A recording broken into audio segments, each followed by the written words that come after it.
todos y bueno, lo primero que quería decir es que a estas alturas de la mañana, pues la pretensión de ser original, pues creo que ya va a brillar por su ausencia, ¿no? Yo hoy quería plantearles algunas reflexiones sobre la escala supramunicipal para hacer urbanismo, para generar ciudad y fundamentalmente explicarles la visión jurídica de cosas que se han comentado durante la mañana. Creo que todas las ponencias que me han precedido han dado un marco, una visión desde el punto de vista de la movilidad, desde el punto de vista de los datos, de la necesidad de vivienda, que me van a servir para ahorrarme algunos datos yo por mi parte y para encajar o encuadrar las cosas que quiero realizar. Decía que no quería ser original, o que no voy a ser original porque a las 12:30 de la mañana que el problema de la vivienda no pueda resolverse a escala municipal, creo que ya hoy todo el mundo lo tiene perfectamente asumido, ¿no? Creo que es algo evidente que el mercado de la vivienda no funciona a escala municipal, que la gente vive, trabaja, tiene su ocio en distintos municipios, se mueve, se interrelaciona y esto ha sido esta mañana la ponencia de Tomás Ruiz un ejemplo evidente de cómo gestionamos y cómo organizamos nuestra vida en estos momentos, ¿no? Eh, Sin embargo, llama la atención, ¿no?, siendo el mercado del producto final algo que no tiene una lógica local, ¿no?, sino que tiene una lógica metropolitana, que el mercado de la materia prima que utilizamos para generar ese solar, ese suelo finalista que permita poner la vivienda en el mercado, tenga una lógica estrictamente local. Y esa primera reflexión me lleva a considerar que este desajuste estructural no es algo anecdótico, no es algo casual, sino que es precisamente la falta de, o sea, la pieza que explica cómo funcionan con lógicas distintas la demanda de la vivienda y la oferta de suelo, ¿no? La demanda funciona con un mercado integrado a nivel metropolitano que se genera básicamente por la isocrona, el tiempo que tardas desde tu vivienda hasta el lugar de trabajo. En cambio, la oferta de suelo depende de decisiones administrativas adoptadas por cada ayuntamiento de forma separada, con lógicas distintas, con prioridades diferentes, sin ninguna lógica entre varias decisiones municipales, ¿no? Y claro, y esto pues nos lleva a cosas que salen de esta presentación de hoy, como el problema de la competitividad entre municipios, el problema de las insuficiencias de infraestructuras, etcétera, etcétera, etcétera. Por eso decía que creo que tenemos que dar un paso y llegar a la escala metropolitana si queremos resolver el problema de la vivienda, ¿no? Una escala metropolitana que no es solamente referida a la planificación, que lo es, sino también al centro de decisión. Creo que, que hay un aspecto bastante importante en todo esto que voy a comentar, que es que el papel de gobernanza y de liderazgo de la comunidad autónoma, porque bueno, pues sabemos todos los que estamos aquí que los planes generales se aprueban por parte de la comunidad autónoma, pero también sabemos, y normalmente no lo decimos, pero lo sabemos, que el control que se hace de los planes generales por parte de la comunidad autónoma en su aprobación definitiva no es un control que que tenga una lógica supramunicipal. No, se limita a la comunidad autónoma a verificar que cumple con las legislaciones sectoriales, pero no se evalúa la necesidad de suelo desde la perspectiva de la conveniencia del área metropolitana, de su optimización desde el punto de vista de las infraestructuras de transporte, etcétera, etcétera, etcétera. Quizá aquí, y a eso me referiré más adelante, con un malentendido principio o lectura del principio de autonomía local que ha llevado a tomar estas decisiones sin tener esa incidencia en lo que sería una lógica supramunicipal. En definitiva, centros de decisión aislados, con su lógica local, y el resultado, pues, una política de vivienda metropolitana que no existe como tal, ¿no? Que es la suma descoordinada, temporalmente desigual y funcionalmente fragmentada de muchas políticas locales.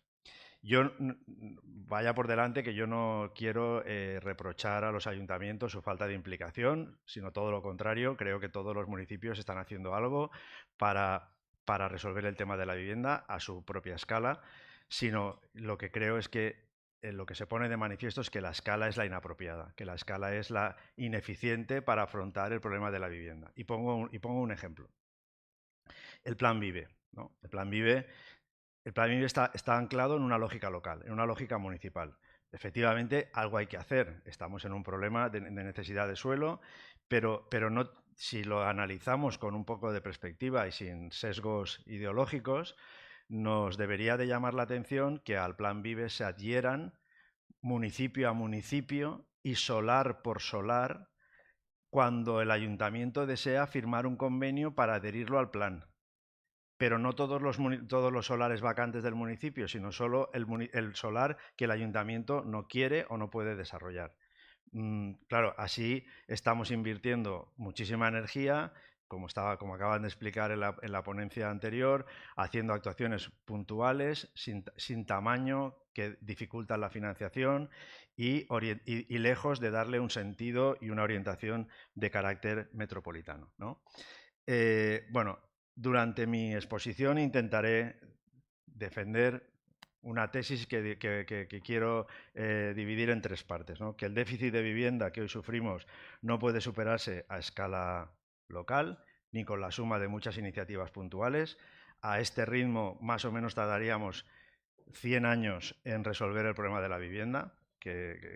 Segundo lugar, que en la Comunidad Valenciana hemos hecho planificación supramunicipal y hemos sido pioneros en esa planificación supramunicipal, pero la hemos hecho para todas las cosas menos para la vivienda. Tenemos el Patricova, tenemos el Patibel, tenemos el Patsecova, hemos regulado a nivel territorial el comercio, los riesgos, la infraestructura verde, los riesgos de inundación, la huerta, pero no hay un plan de acción territorial de vivienda.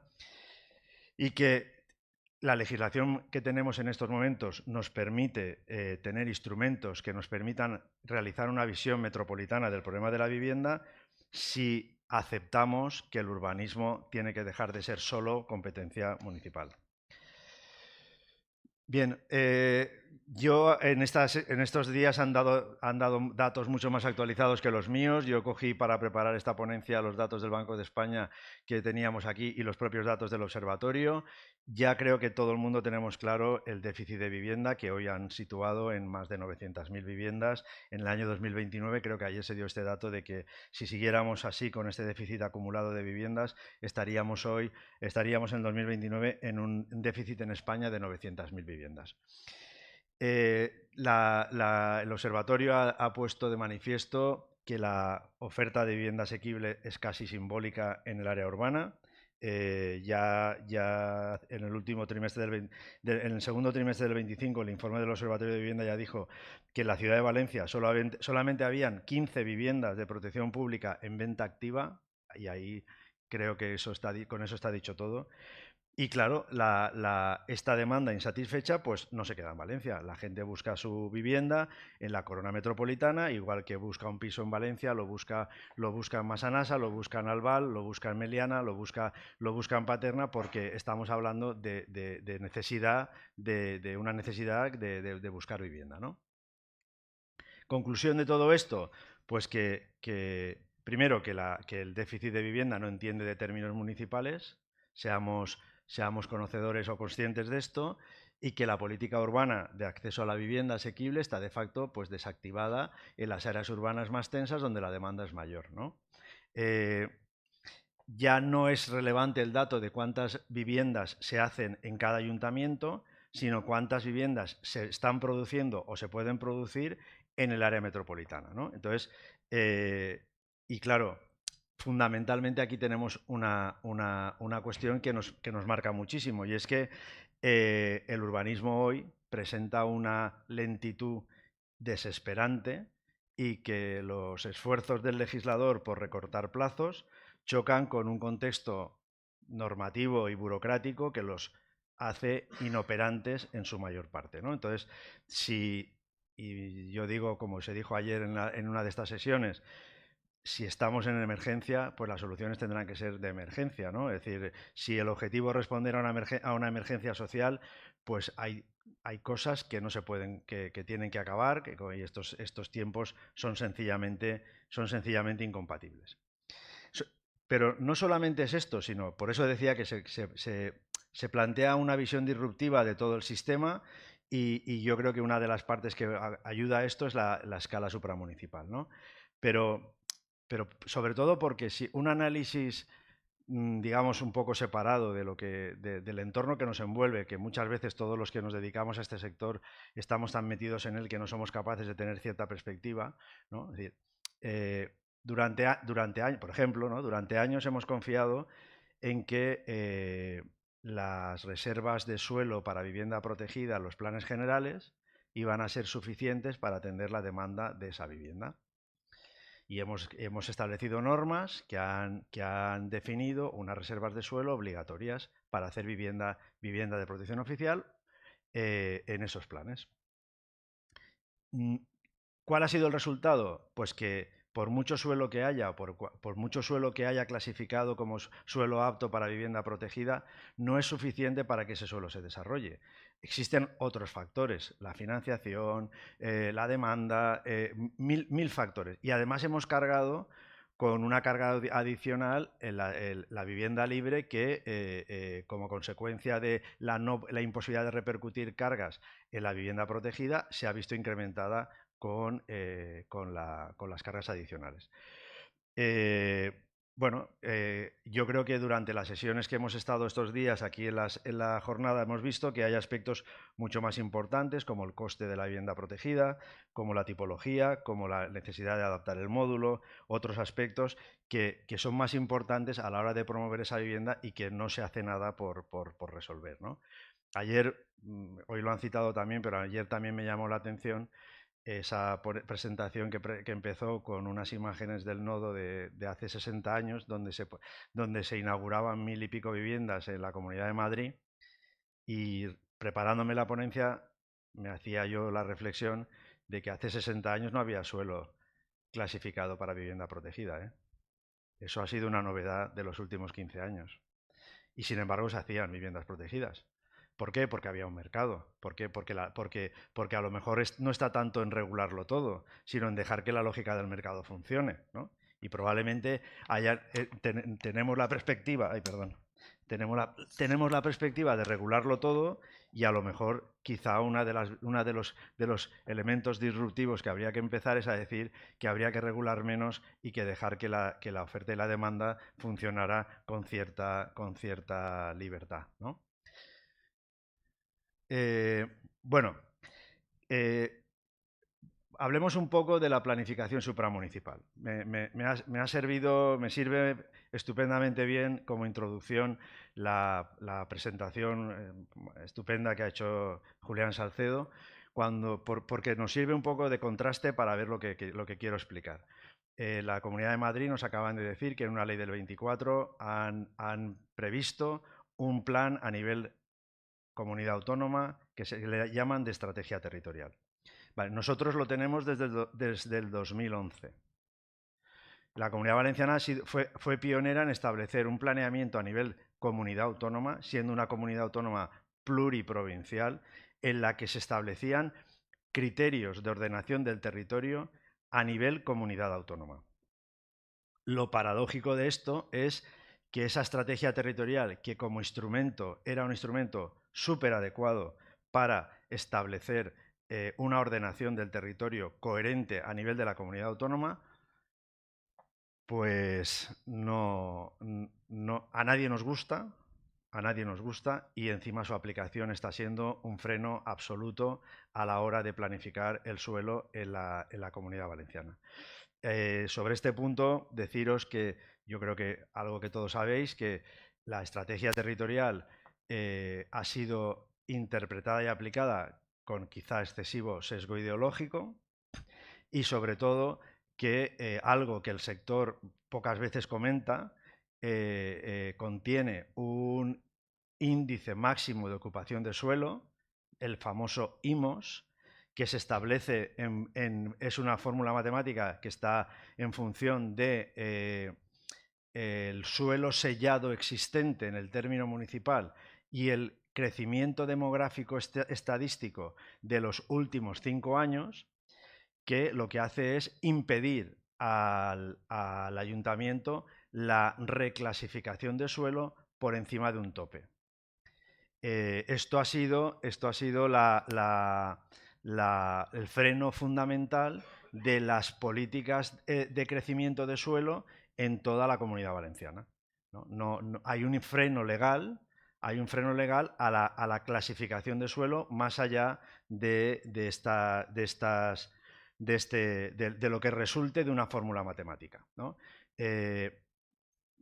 Mi opinión es que esto es un mecanismo de reacción frente a la crisis del 2007 del que no nos hemos podido liberar en el 2026, ¿vale? Y que por tanto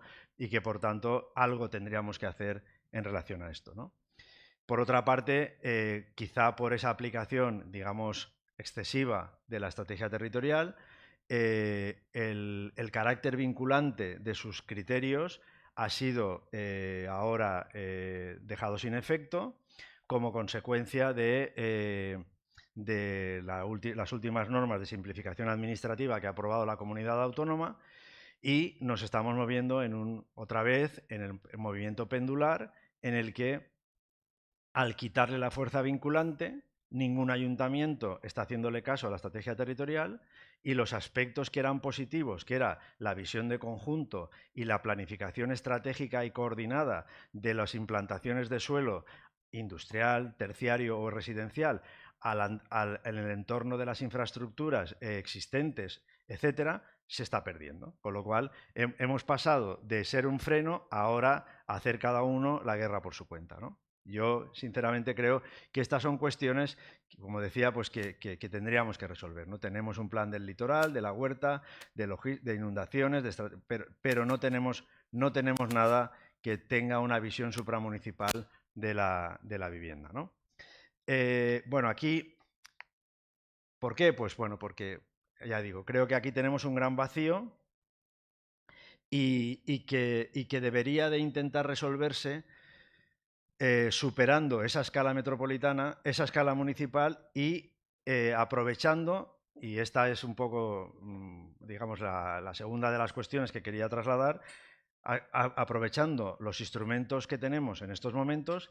que desde una perspectiva puramente teórica o teórica y sin sesgos que incentiven o no un debate sobre esta cuestión, podrían ser suficientes para prever o establecer una política de vivienda, ¿no? Por ejemplo, yo creo que parece evidente que tendríamos que tener un plan de acción territorial específico para cada área metropolitana, con determinaciones que no sean meras recomendaciones, sino verdaderos parámetros que permitan su ejecución, y sobre todo que no existan planes intermedios que retrasen la puesta en el mercado de suelo. Y en este sentido vuelvo a referirme al ejemplo de la Comunidad de Madrid, donde la visión de un plan como plan estratégico nos lleva a un concepto que en nuestra comunidad fue santo y seña del urbanismo valenciano, y aquí ¿no? Como los veteranos del sector en el que estamos aquí seguro que nos acordaremos, un urbanismo de proyecto que fue en definitiva la guía de la Ley Urbanística Valenciana del año 94. En definitiva, la clave de interpretación de esa norma en el año 94 no fue otra que la de posibilitar que proyectos que tenían su financiación y su viabilidad se pudieran llevar a la práctica sin restricciones previas que los limitaran o los condicionaran, ¿no? Es cierto que en aquel momento, pues por otros efectos, quizás se aplicó con cierto abuso, pero si aprendiéramos de esos errores, quizá podríamos establecer un mecanismo parecido en el que el urbanismo de proyecto, el urbanismo viable, el urbanismo que no es un urbanismo de gabinete, de técnico municipal que decide por dónde crece la ciudad sin conocer cuáles son las necesidades del mercado, pues nos lleven y tenga que ser necesario una modificación del plan antes de volver a hacer un plan que quiera desarrollar lo que queremos desarrollar, ¿no? Bueno, pues decía, un PAD en cada área metropolitana, un PAD que yo creo que debería de establecer cuánta vivienda sería necesaria en un horizonte de 10-15 años y en la que se podría, en ese plan se podría establecer ámbitos de oportunidad. Por ejemplo, se me ocurren algunos sectores que, como consecuencia de la crisis económica del 2007, se malograron y que hoy serían esos ámbitos de oportunidad porque normalmente estaban pensados en el entorno de infraestructuras de movilidad metropolitana y prácticamente todos en la primera corona metropolitana de la ciudad de Valencia. Bien, aquí sí que me gustaría hacer un pequeño comentario en cuanto a algo que se ha comentado también ya en alguna ponencia pasada, sobre si este plan de acción territorial metropolitano podría ser o no contrario al principio de autonomía local. Yo opino, mi opinión en este sentido es que no, que yo creo que también volvemos aquí a un lugar común poco reflexionado por todos los que estamos dedicados estamos en este sector, porque el concepto de autonomía local, que es un mantra que se repite reiteradamente cuando nos tropezamos con iniciativas de este estilo, se enuncia con una frase que nunca se termina. El principio de autonomía local, dice la Constitución y dice la legislación estatal básica en materia de régimen local, que se materializará en los términos que establezca la legislación del Estado y de las comunidades autónomas. Es decir, que no es un derecho absoluto y que, evidentemente lo que no se puede hacer es que el municipio pierda su papel protagonista, pero lo que sí que se puede hacer es definir exactamente el ámbito de intervención del municipio en aquello en lo que está estrictamente ubicado el interés local. Y en este sentido me remito también a los trabajos que se están realizando en la Comunidad de Madrid, donde voy a decirlo muy simplemente, pero a mí me sirve mucho para situarme, donde todo el mundo tiene claro, aquí en la Comunidad Valenciana no lo tenemos tan claro, que en el suelo urbano consolidado el interés es pura y estrictamente municipal. Y ahí no hay discusión. Es la ciudad consolidada, es la ciudad existente y todo lo que pasa en la ciudad sí que es competencia municipal. En el suelo no urbanizable, todo lo que pasa no es competencia municipal, es competencia autonómica. El suelo urbanizable se protege, se defiende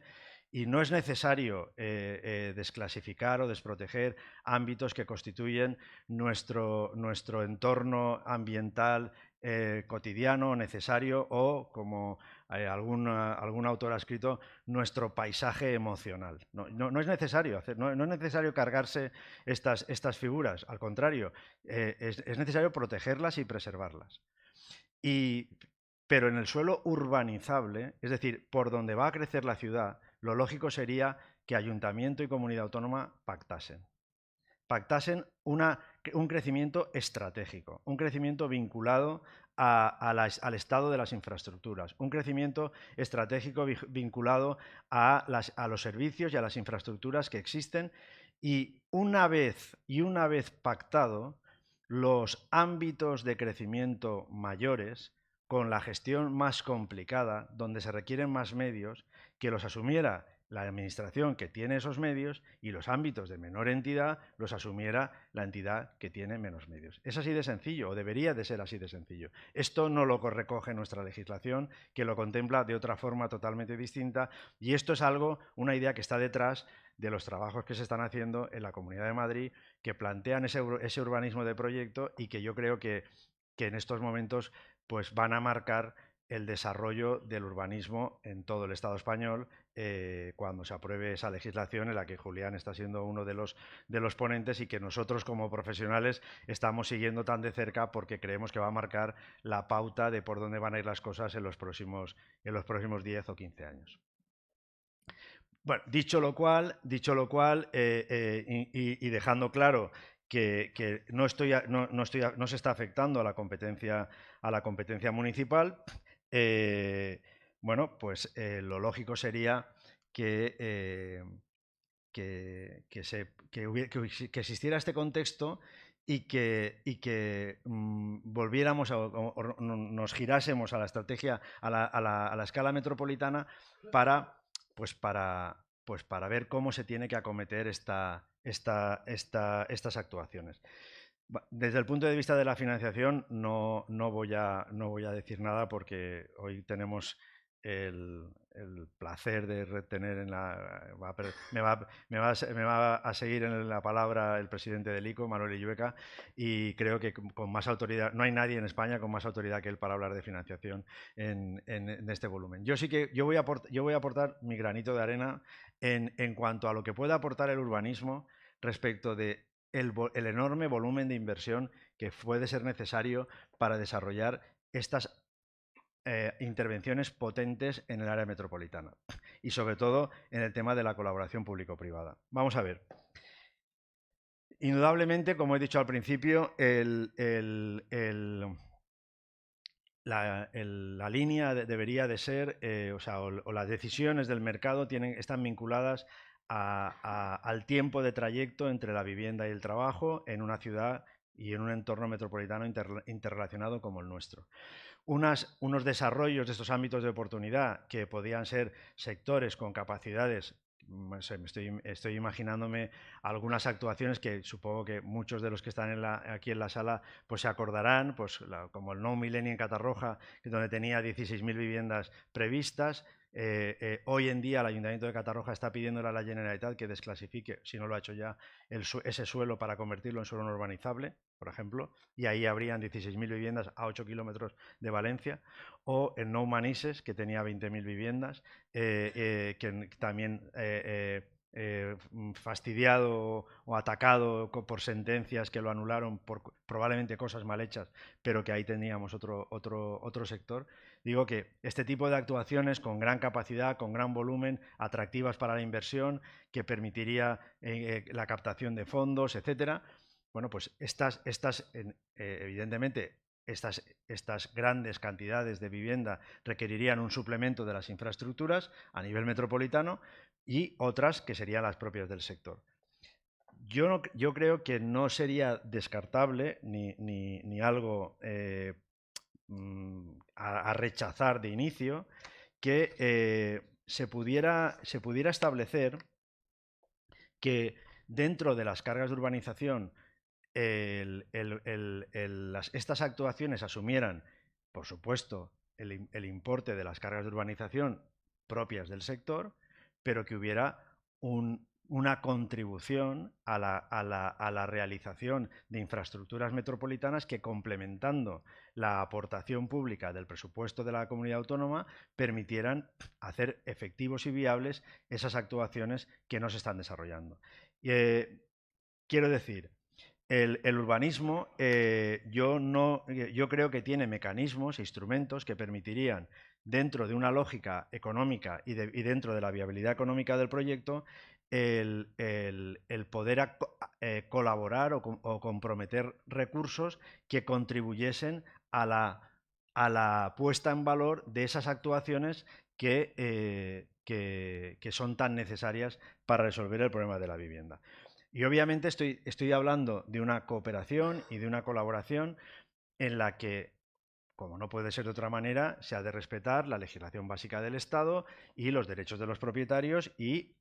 obviamente, el derecho a costear las cargas de urbanización y el reparto equitativo de beneficios y cargas. Pero dentro de esos grandes ámbitos teóricos de desarrollo en la primera corona metropolitana de la ciudad de Valencia, no sería descabellado distinguir una primera capa de infraestructuras estrictamente vinculadas al sector, accesos, conexiones inmediatas, etcétera, que son cargas de urbanización de los propietarios, y una capa de contribución a las infraestructuras metropolitanas, que todo estaría en función de cuál fuera el resultado del estudio de viabilidad económica del sector. Claro, aquí, si se hiciera bien, esto no debería por qué castigar los nuevos desarrollos, debería de anclar, sino todo lo contrario, se anclarían en su viabilidad y en el reparto equitativo de las cargas de urbanización, y eso probablemente daría lanzaría una imagen de viabilidad y de posibilidad a estos sectores que los haría atractivos probablemente a la financiación a través de vehículos constituidos a estos efectos. Termino en 2 minutos. Bien, solo por concluir en este panorama que estoy comentando de la escala metropolitana para resolver el problema de la vivienda, me parece importante hacer alguna reflexión a la gobernanza, ¿no? a cómo gestionar estas actuaciones. Yo creo que es un tema fundamental el que hablemos de gobernanza y que planteemos algo que se ha comentado también en ponencias anteriores, de el papel de los particulares en la asunción del testigo de esta gestión mediante fórmulas colaborativas como pues sociedades mixtas, consorcios u otras sociedades, otros mecanismos que en el pasado ya experimentamos en la Comunidad Valenciana y que tuvieron el resultado que tuvieron, probablemente no del todo exitoso, pero que hoy, aprendiendo de esos errores, podríamos encauzar de la forma una forma más adecuada, ¿no? Pues por terminar un poco y por dar unas conclusiones finales, probablemente ese área metropolitana debería de tener un instrumento de planeamiento que no tenemos que inventar, que lo tenemos en la legislación, que es el Plan de Acción Territorial, que tendría que cuantificar esas necesidades de vivienda en un horizonte de 10-15 años y señalar esas áreas de oportunidad que he indicado sin sacrificar el territorio protegido, todas ellas vinculadas a la red de movilidad de metropolitana, e incorporar mecanismos de gestión ágil para rápida y eficaz. En definitiva, pues quería terminar con esta frase: no se trata de inventar grandes novedades, sino de ordenar de otra forma lo que ya tenemos, ¿no? Con buena planificación, gobernanza y vehículos financieros tendríamos una primera piedra para resolver el problema de la vivienda en la Comunidad Valenciana. Muchas gracias.